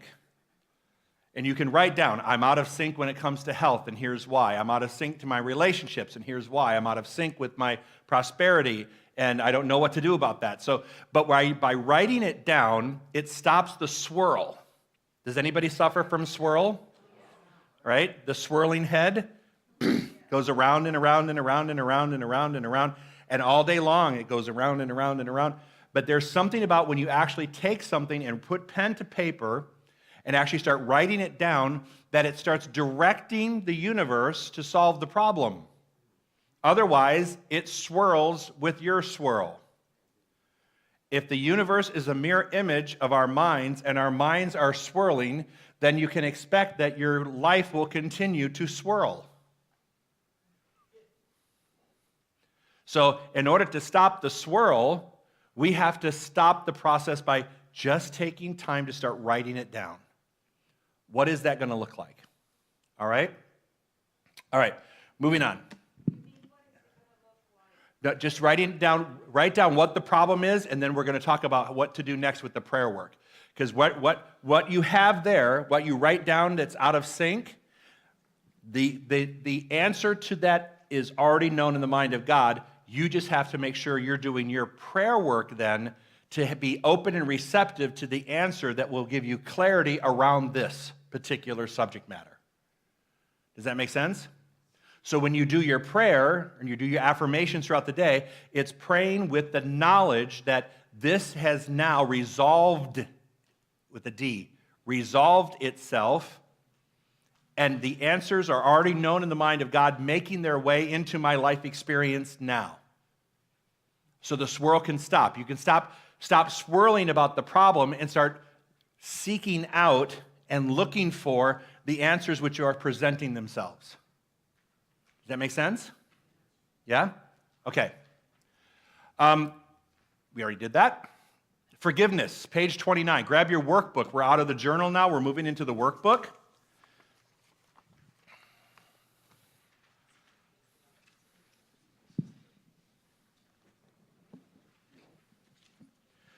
So we're in the workbook. Let's talk about what, in your opinion, are the benefits and obstacles to forgiveness work?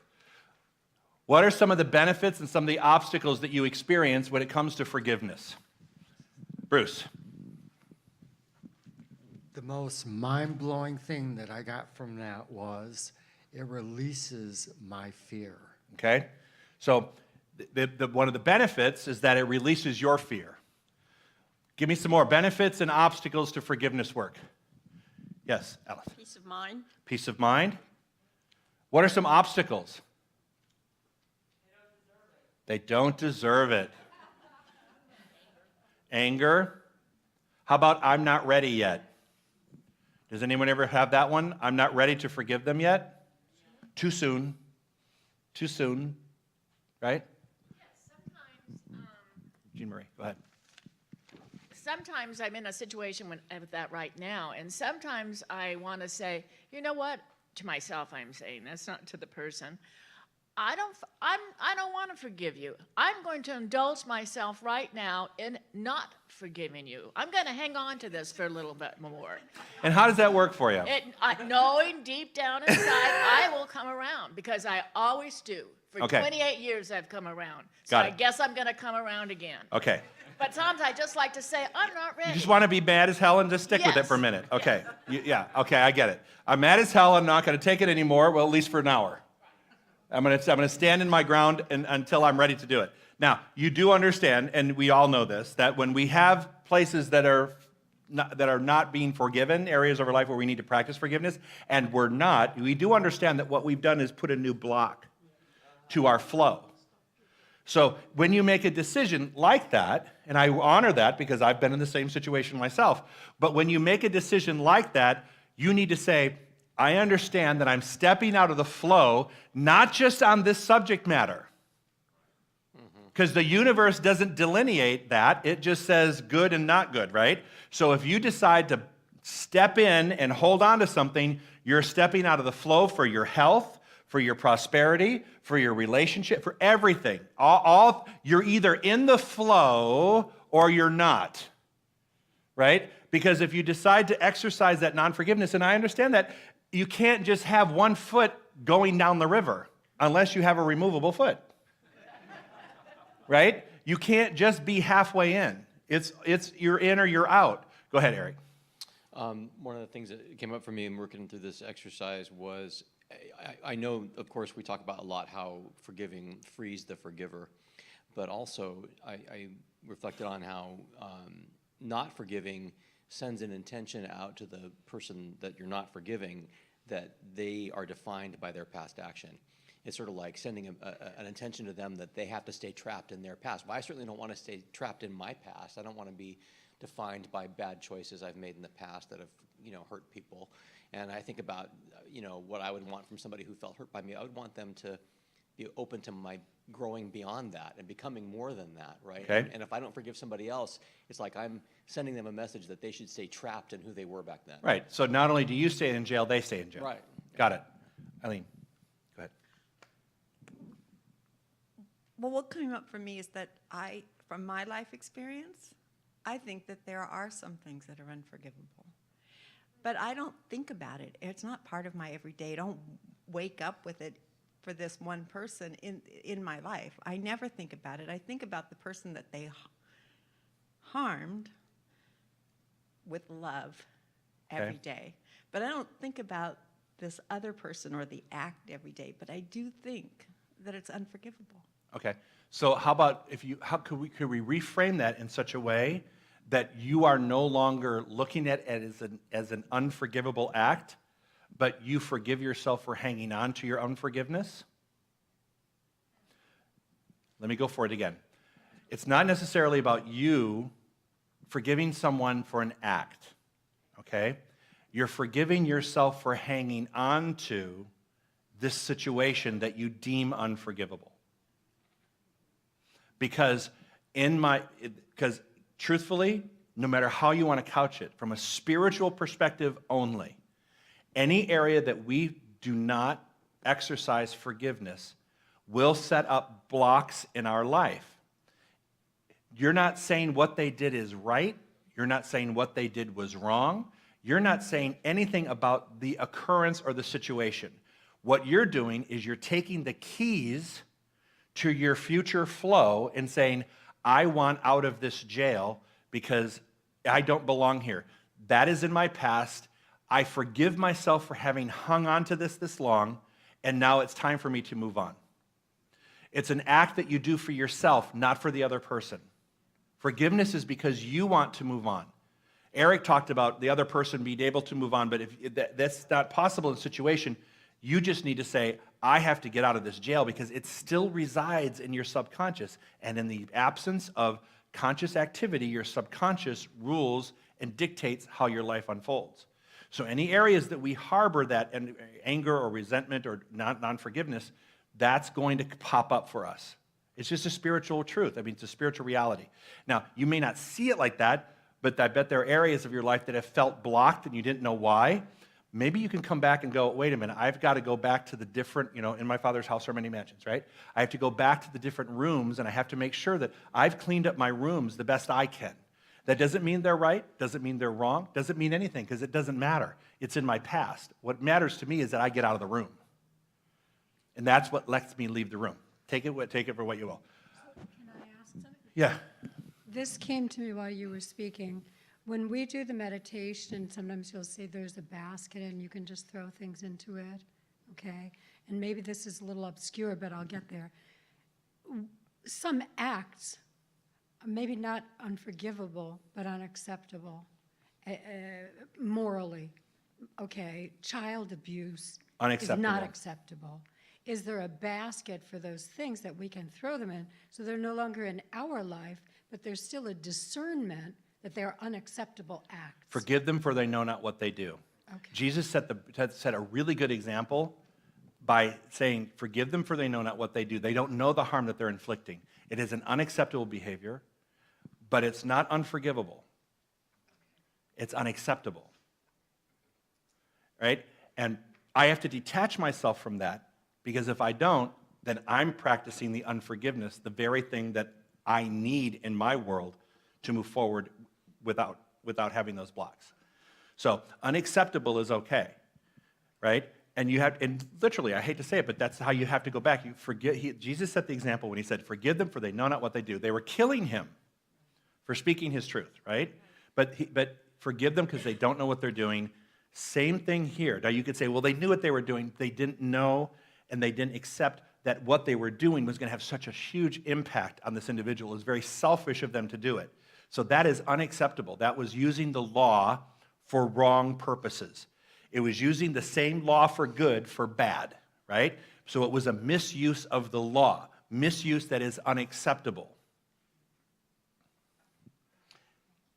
Dr. Joe, I also realized in giving forgiveness, I used to think by me giving that forgiveness, I was condoning that person for whatever they were doing to me or to anybody else. It was actually through your teachings in the class where I've realized giving forgiveness sets me free. Yep.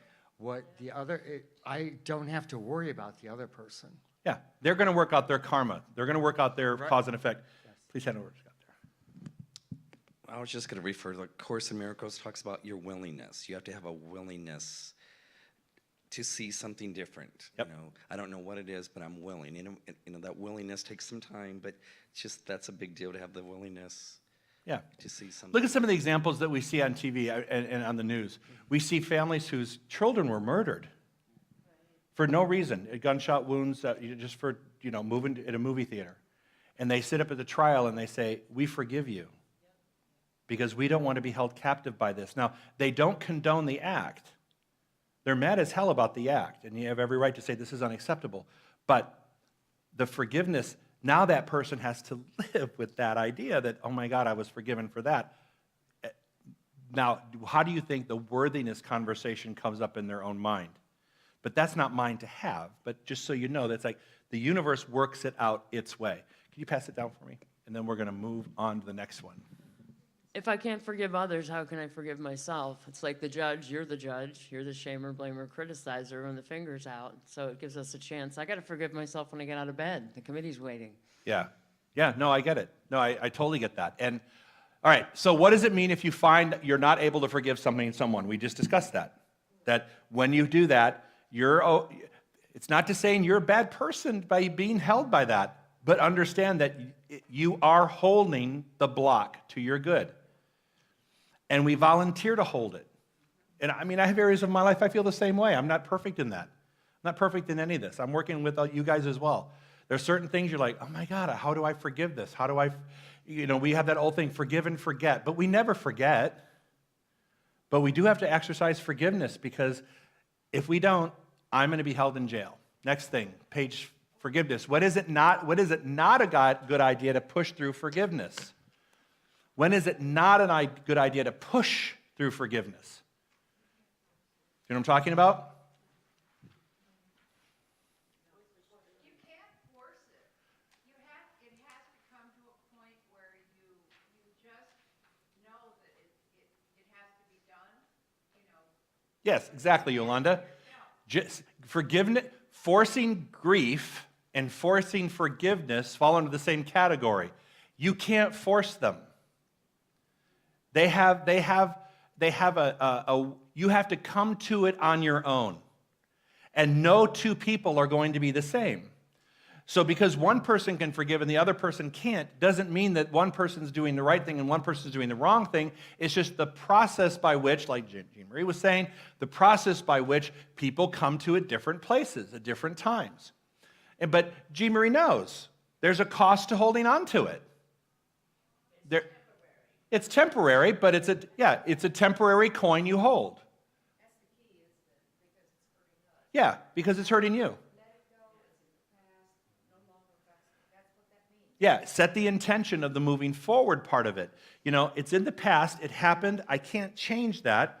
And you know, the problem is sometimes people have died, and if you wish you could have a conversation with them, and the reality is it's back here. It's back here, and how much longer do you want to keep it moving forward in your bags, all right? Can you identify a place in your life where you might hold life more softly? This is an interesting concept. Where is there a place in your life that you could hold this kind of idea more softly? So I want you to outstretch your hands just like this. Put your hands like a cup, like you were dipping it into the water, into a well. It's much easier for me to approach you and to live life when you are like this. Now clench them together like a fist. Now, is there any room for me to come in?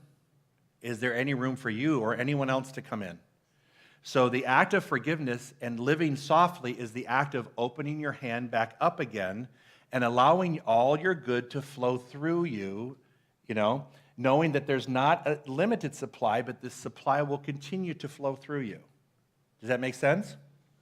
So when you hold it tight, when you hold a circumstance or even a person or relationship or something that is ready to go, the tighter you hold it, the less room is there to grow and less room for flow. Does that make sense? All right?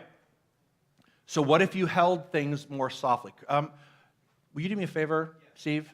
I need you to locate the battery in this and replace the batteries for me for now. Thank you. Can you identify where in your life, let's just call it out, where in your life would you like to be softer? With yourself? Yeah, your harshest critic is you. Yeah, so it requires us to do that. But where else could we be a little softer? Spiritually sick people in the world? Okay, I'll give you that. How about, what's that? There. So, yeah, so family. Could be a little softer in family. Eric?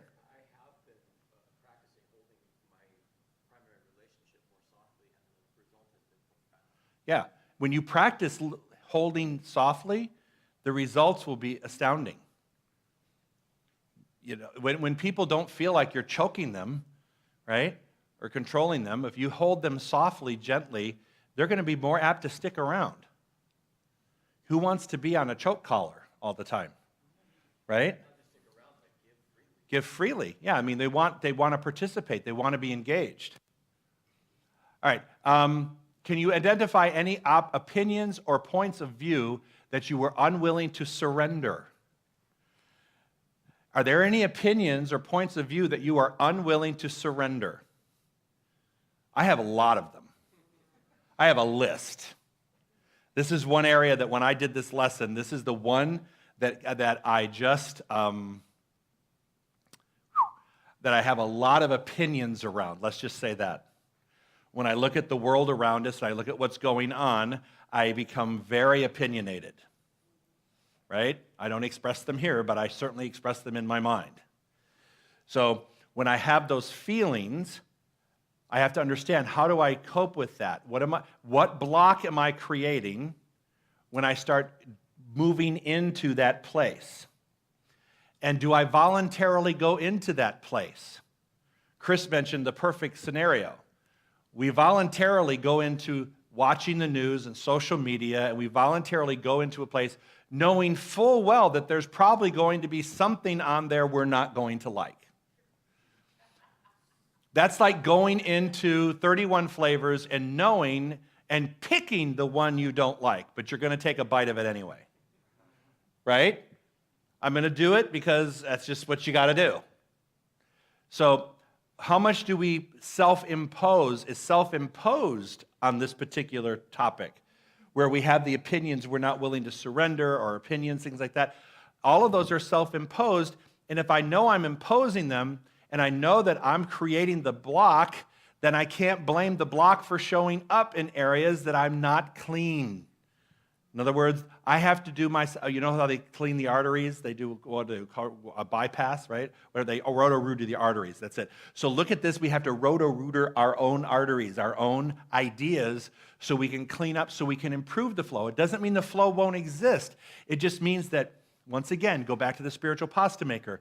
If I'm looking at my life and I'm trying to create an idea, an image of my life, and I have this vision of my life, and the dough is perfectly one color, right? Let's say it's pink or red. Let's say it's red, right? It's red, bright red dough. I want to live my life out loud and paint it red. So in goes the red dough. Now, whenever I have those thoughts where I'm too opinionated, I'm not forgiving and all that other stuff, I'm putting, blue into my red dough, right? So it's going to come out the other side a shade of purple. It's not even going to be red, because blue and red make purple, right? Okay, good. Going back to 4th grade. All right, so it's going to become out purple. Now, I didn't put purple in, but I got purple. I didn't mean to put purple in, but I put in my red with a combination of my doubt, fear, unforgiveness, opinions that I'm rooted in. So I just sprinkled blue in there, and now I have purple. I didn't order it. So sometimes we look at our demonstrations and go, but that's kind of not what I wanted. I wanted red. But understand how we're the ones that put the blue in. We didn't even put purple in, we put blue. But the combination created this. Does that make sense? So we have to be careful, because this forgiveness stuff is really tricky. It really has a real result in everything that we do. And the lack of forgiveness that we practice can create a real purple life where purple wasn't even on the list. Can you imagine going home and painting a room that you thought was going to be red and it turned out to be purple? You gave it to the painter, you left, you come home, and there's a purple room, and you're like, no, I thought the painter's going to go, well, I thought you ordered purple. You gave me this can, it was purple, right? Does that sound familiar? All right, make a list of the people in your life with whom you have incomplete business.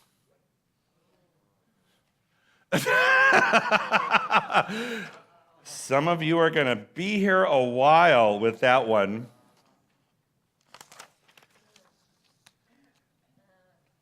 One of the things that when I do pastoral care work with people who are reaching end of life, one of the things that I always offer to them, it's like, is there somebody or someone you need to talk to because you have some incomplete business? And I remember doing this for Dr. Tom when he was down in Orange County. I remember with Dr. Tom, I met with him one day and I said, is there any situation that you would like to resolve before you leave the planet? And he gave me a list of people that he wanted me to call. And I called each one of them and I said, you know what, I don't know if you're open to this, but if you would find that in your heart, I wish that you would, go visit Tom, because he really wants to feel complete about his journey here, and this part is bothering him. So if you would be open to that. And they were all very open to it, because there was some woundedness there on both parts. And so a lot of times when we feel incomplete, we have a list of incomplete people. There's wounding on both parts. Like everyone knows, there's my story, there's your story, and somewhere in between is the real story, right? Everybody's perception is different. Mine and yours, and what happens in the middle is kind of it. So take that opportunity to create that list, and if you can, understand that list represents the blocks to your good. If I told you that these are the things that are blocking your good, in other words, let's just say they were bricks that I just tried to put up in front of your pipe. I was building a brick wall in front of this pipe in front of you. If I told you that you had the ability to remove those bricks and start the flow, wouldn't you want those bricks to be gone? Right? So they have to leave. Now again, it's not about being right, it's not about being wrong, it's about removing the brick. And forgiveness is the process in which we move the bricks. So if there's a list of people that you have, or whatever it is, understand that they represent the bricks, and no matter how you couch it, they are restricting your flow. So by not forgiving, they are empowered and have been empowered to restrict your flow. because you're empowering them to do so, because you're not willing to move into a place of forgiveness. So that's a dangerous spot. So in joining the dance, the circulation dance, understand that when you're joining in the dance, you have to learn the steps, right? You know, sometimes you have to learn the steps of the dance. And one of the steps of this dance, particularly, is the forgiveness component. We can't do it without that. We hear it in every class you go to. Why is that? Because that's really the thing that holds us back. Does this make sense? Anybody have any questions about that? Because it's a hard topic. You know, I feel for Eileen, and I feel for that because I've had situations where it's like, I just can't. I just won't. And then through my own journey, I go, okay, how can I? How can I work this out? So I've been where you've been. I've danced that dance. Yes?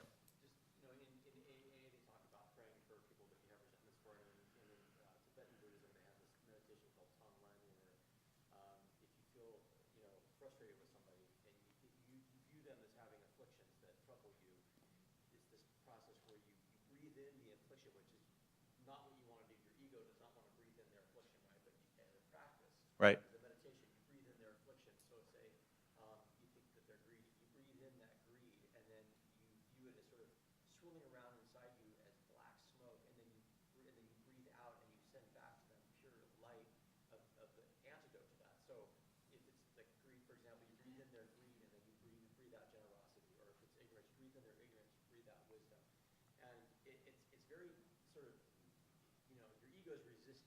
Sure. But it shifts, regardless of whether it has any impact on them, It shifts you. Well, the whole part about forgiveness is it doesn't shift the other person. Yeah, on some level, but it's not about the other person. It's about you. It's about you're able to do that. I like the idea of breathing in that and then exhaling what it is that they needed or what you think they need. Furthermore, Emmett Fox does it in the Golden Key in a similar light, but I have a mantra I use. I bless you, I release you, I set you free. Yeah. I do it almost, I have to do it with myself as I said aloud. I do it almost immediately with people. Yeah, especially when you're driving down Highway 111. I bless you, I release you, I set you free. Now move the hell over because I can't stand that you're going 20 miles an hour. Yeah, you're blocking my light. You're blocking my light. You're blocking my light. Exactly. Yes, Yolanda. I don't have a microphone to give you because all my microphones turned red, so go ahead. I feel like I do all that process, and I'm pretty good at it. But doesn't it require some expression of what is going on in your own head, and often that is not shared because of other people that might be involved in this whole thing? And I feel there's a need to have some conversation. It's more than in your own head, releasing and free. Like, at the end of life, people want to talk about Right. it. Is that a need, or could that be bypassed? I don't, obviously anything could be bypassed as long as you have the reconciliation process in your own mind. You don't need to have the conversation as long as in your mind you've released it. But if you haven't, then you have to examine why you're not allowing yourself to. What in you? Because whatever needs to be stated has been stated. Well, but Sometimes, like, whatever the thing is, it has to be acknowledged, I think, in my own opinion. right. Spoken. Yes, we can do this work in abstract, but I think at times, Okay, so take a ride with me then. So let's go on a journey. Let's say you come up with that and you advocate doing that and you set that up and you meet with this person and you want to walk through this forgiveness process and they want nothing to do with it. You speak your truth, but it is like Teflon. It just falls to the floor. They don't care. They're not engaged in it. How will that change what you do or feel about that? Will that create even more resentment and anger? Or would it actually say, okay, well, I spoke my piece, I'm done? Okay, so I guess it would be how you approach it. If you feel the need to do that, then I would advocate that. As long as, anytime you go into any situation, you have your desired result, and then you also have this mystery question mark of how are they really going to respond? And, it doesn't matter. As long as it doesn't matter, then you're okay. But if you go in expecting them to say, oh my gosh, I'm sorry I did this to you, then you may be disappointed, and how will that feel on the fallout? Will that create more angst inside of you, or will you be able to release it? So you're the kind of person that can be like, okay, I'm done with it and move on. But some people aren't like that. Some people will be like, they'll get even angrier because they don't get what they needed to have in return. But it's the expectation. Right, I understand. Other people that is the problem. And we can't expect anybody to do anything. We can only deal with our own responses to whatever's going on or whatever the dynamic is. Exactly. So that's why. That's the Buddhist lesson. I mean, it's hard, but I know for me, that's a big thing. It's no expectations. So. I don't expect it myself. Right. So I understand that. So for some people that may work. For some people that may set them up for more heartache. And it's all going to be on the individual and the other person who's willing to meet or not meet. Christopher, I wish Steve, how close are we to getting a? We don't have batteries?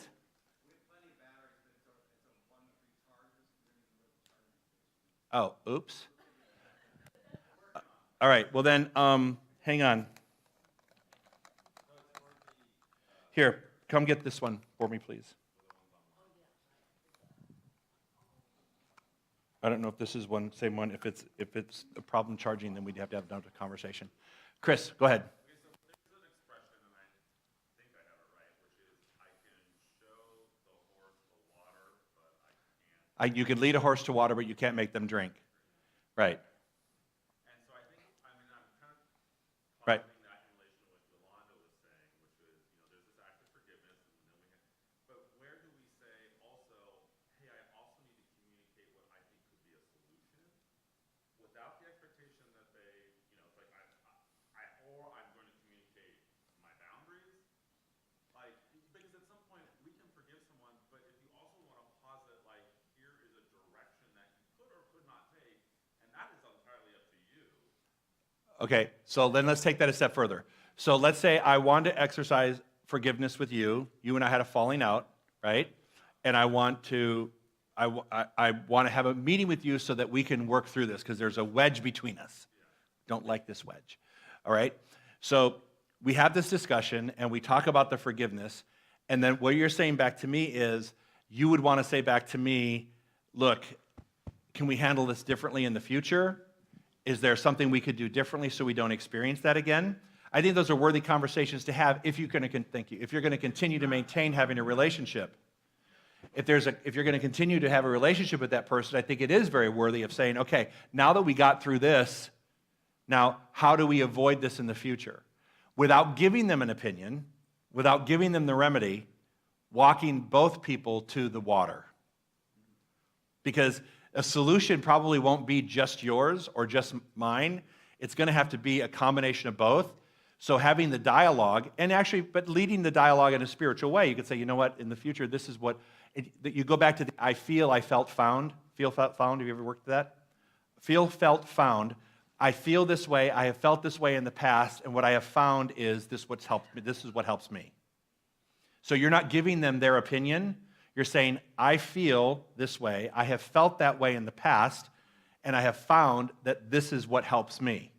So feel, felt, found really works in communicating that kind of expectation without giving them the dialogue and the rules that you want to give them.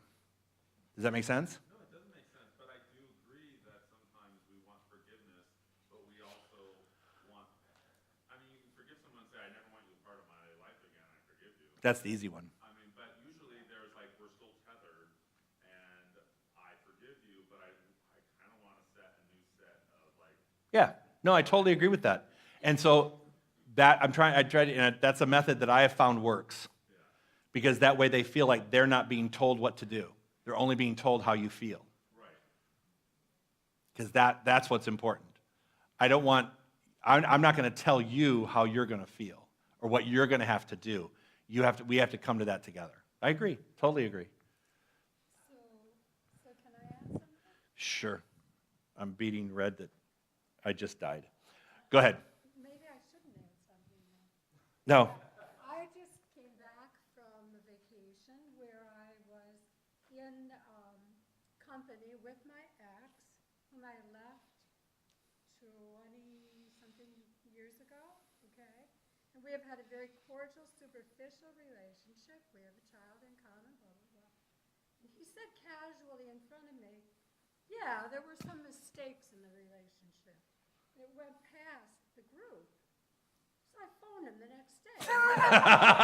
I will not put up with that. You said there are mistakes that you make it sound like I made them. Go ahead. So I said, I would really like to meet with you privately and hear what you think those mistakes were.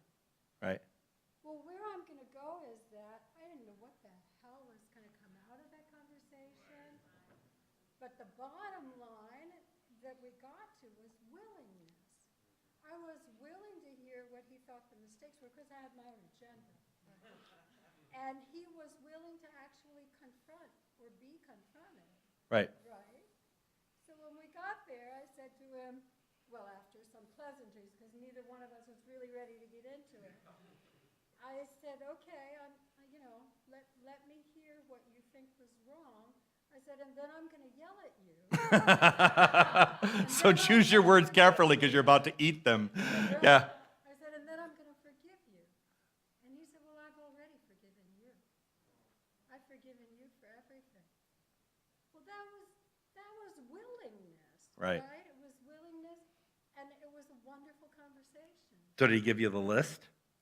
Oh, no, but what happened was, he said, I was really a shit. I did some terrible things. I said, really? Let me write that down. I did. Wow, you just were really I did. feeding it. And then he goes, yeah, but you know what? It was your fault. So we went back and forth like that. He was like, how come you said yes to everything I did? Right. So we had to really Dialogue. get into the details of Right. it. Right. So then what happened was, we just started tossing things out the window. Yeah, okay, forget that. But I really wanted to know, why did you do that? But when you hear the other person, why they did something, it's like, oh, okay, I can get that. Well, plus you have the advantage of time. Yeah, of course. Yeah, because when you have 20 years between that experience, there's a lot of time. The wound isn't as fresh. No. Yeah. Of course. So no, that was good though. It's very therapeutic. It was this, each of us had worked on it in our own minds. Right. We were able to be cordial in public, but we had never actually spoken about any of these things. Wow, that's really great that you did that. So I think there was kind of a willingness, but I'll tell you, it gave me wings. It was great. Good. At the very end, I made him sign the list of like a joke. I said, okay, you admitted all of these things, and I just signed on the dotted line. He said, absolutely. And I signed it. That's funny. It was funny. That's good. All right, a lot was said today. Yeah, a lot of ideas came up. Do you think? Good class, kind of overwhelming at this point. Next week's our last class. Yeah, I know. Can you believe that? How many of you have had foundations or Beyond Limits already? One, two. You've had Beyond Limits. How many of you have had self-mastery?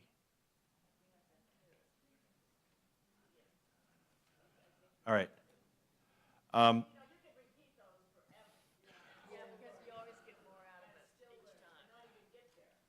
Yeah, I'm trying to. I'll find out tonight what I'm either going to teach Beyond Limits, which is the entry-level class, but again, like you said, every time you take a class, you're not the same person who took the class when you took it last. So you've totally changed your perspective. So when you hear things, you can actually go deeper every time you take the course. So it's either Beyond Limits or Self-Mastery is what I'm thinking about teaching this year. January. Is that the 12-week class? 10. It'll be a 10-week course with a 2-week break in February. I'm going to be gone for 2 weeks in February, so it'll be a 10-week course, but it's probably going to cover 12 weeks, January, February, March, on Mondays. So, because I'm going to be gone for 2 weeks. I'll be out of town. So, it's either Beyond Limits or Self-Mastery. I'm not sure which one, because you have to have Beyond Limits to take Self-Mastery. And there's a lot. How many of you would take a Monday morning Beyond Limits class? 1, 2, 3, 4, 5, 6, 7, 8, 9, 10, 11, 12. Okay. All right. So let let me figure this out, because if I decide to do Beyond Limits first, I can always do a self-mastery afterwards. So one can lead to the next, but I would want everyone to say, okay, look, I'm kind of agreeing to both so that I can set up the curriculum and set up the expectation for the class. That would be nice. All right, so your homework is to finish the packets. I mean, you read through the rest of the journaling that has to be done, read through the rest of the chapters that have to be done, come back next week, we'll do it again. We'll have our closing next week. I think that's it. What do you think? Yes, Yolanda. I would like to go to the costume party on Saturday. Does anybody live over at La Quinta Indian Wells? I'm right near Washington and 111 just west. Okay, I will announce it tonight too, that if somebody's in La Quinta and is going to the Halloween party for the center Saturday afternoon, to let us know and we'll get Yolanda a ride.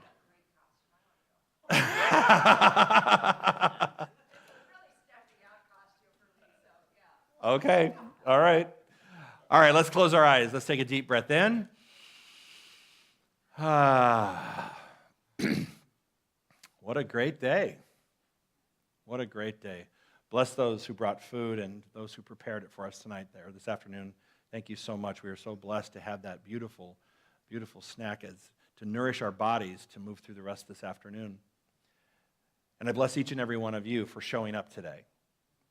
I bless each and every one of you for showing up and suiting up and listening and embodying and doing the work necessary to remove the blocks and obstacles which have stood in your way, which stand in your way.